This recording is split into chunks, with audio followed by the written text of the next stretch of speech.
વડાપ્રધાન નરેન્દ્ર મોદી ગુજરાતના પ્રવાસે છે। બપોરે 12:45 કલાક સુધી તેઓ વનતારાની મુલાકાતે છે। વનતારા બાદ વડાપ્રધાન સોમનાથની મુલાકાત લેશે।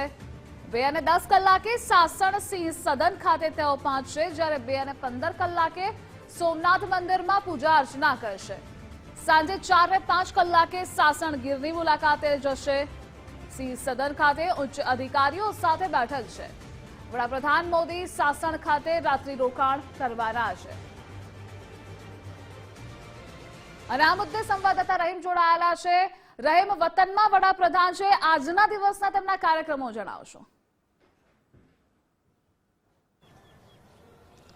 ધ્રુવિશા, ચોક્કસપણે હાલની જો વાત કરીએ તો વડાપ્રધાન છે તે જામનગર જિલ્લાના પ્રવાસની અંદર છે ને વનતારાની મુલાકાતની તેઓની શરૂઆત થઈ ચૂકી છે ને વનતારાની અંદર તેઓ હાલ જે પ્રાણી જે ઉછેર કેન્દ્ર છે ત્યાં નિરીક્ષણ કરી રહ્યા છે, જ્યાં ત્યારબાદ તેઓ સીધા જ બપોરે ગીર સોમનાથ જિલ્લાની મુલાકાતે આવવાના છે। ત્રિવેણી સંગમ ખાતે ખાસ હેલીપેડમાં તેઓનું આગમન થશે ને ત્યારબાદ 2017 બાદ વડાપ્રધાન સોમનાથ મંદિરે પ્રથમ વખત આવી રહ્યા છે, એટલે કહી શકાય કે સોમનાથ દાદાના દર્શન તેઓ કરવાના છે।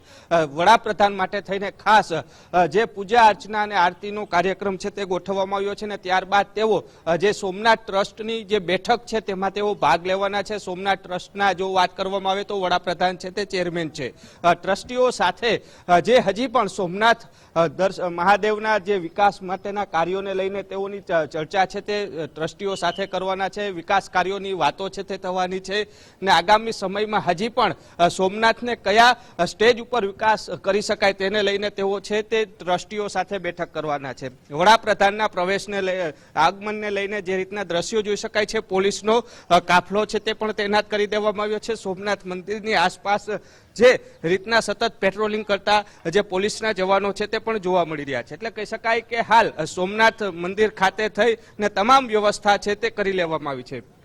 સોમનાથ મહાદેવના દર્શન બાદ તેઓ સીધા જ સાસણ જવાના છે। સાસણની જો વાત કરવામાં આવે તો સાસણનો એક મહત્વનો પ્રોજેક્ટ છે, તેમાં લાયન પ્રોજેક્ટ અંતર્ગત 2900 કરોડ રૂપિયાના પ્રોજેક્ટ છે તેની શરૂઆત તેઓના દ્વારા કરવામાં આવશે। જે વન સંરક્ષણની સંસ્થાઓ, અલગ અલગ સંસ્થાઓ છે, અધિકારીઓ છે ફોરેસ્ટ વિભાગના, તેઓની સાથે પણ એક આજ મહત્વની એક બેઠક છે તેઓની મળવાની છે। જે રીતના વાત કરવામાં આવે તો સિંહને લઈને, સિંહના બચાવ કાર્યને લઈને જે કહી શકાય કે જે અલગ અલગ સુવિધાઓ ઊભી કરવામાં આવતી હોય છે, લાયન પ્રોજેક્ટ હેઠળ જે ખુલ્લા કુવાઓ છે તો તેની સ્થિતિ શું છે તેની વાત કરવામાં આવશે। સાથે ખેડૂતો માટે પણ મહત્વની વાત કરવામાં આવી છે કે ખેડૂતો જે હોય છે તો ખેડૂતોને જે ખેતરોની અંદર જ્યારે સિંહ આવતા હોય છે, રાત્રિ દરમિયાન પાણી વારવા માટેની જે કામગીરી કરતા હોય છે તે દરમિયાન માચડા આપવાની કામગીરી પણ ફોરેસ્ટ વિભાગ દ્વારા કરવામાં આવતી હોય છે કે જે તેની અંદર આવતા હોય છે। એટલે 2047ની અંદર સિંહની વસ્તીને લઈને પણ આ માંડવામાં આવ્યો છે ફોરેસ્ટ વિભાગના અધિકારીઓ દ્વારા કે 2047 સુધીમાં સિંહની વસ્તી છે તેમાં વધારો થઈ શકે છે।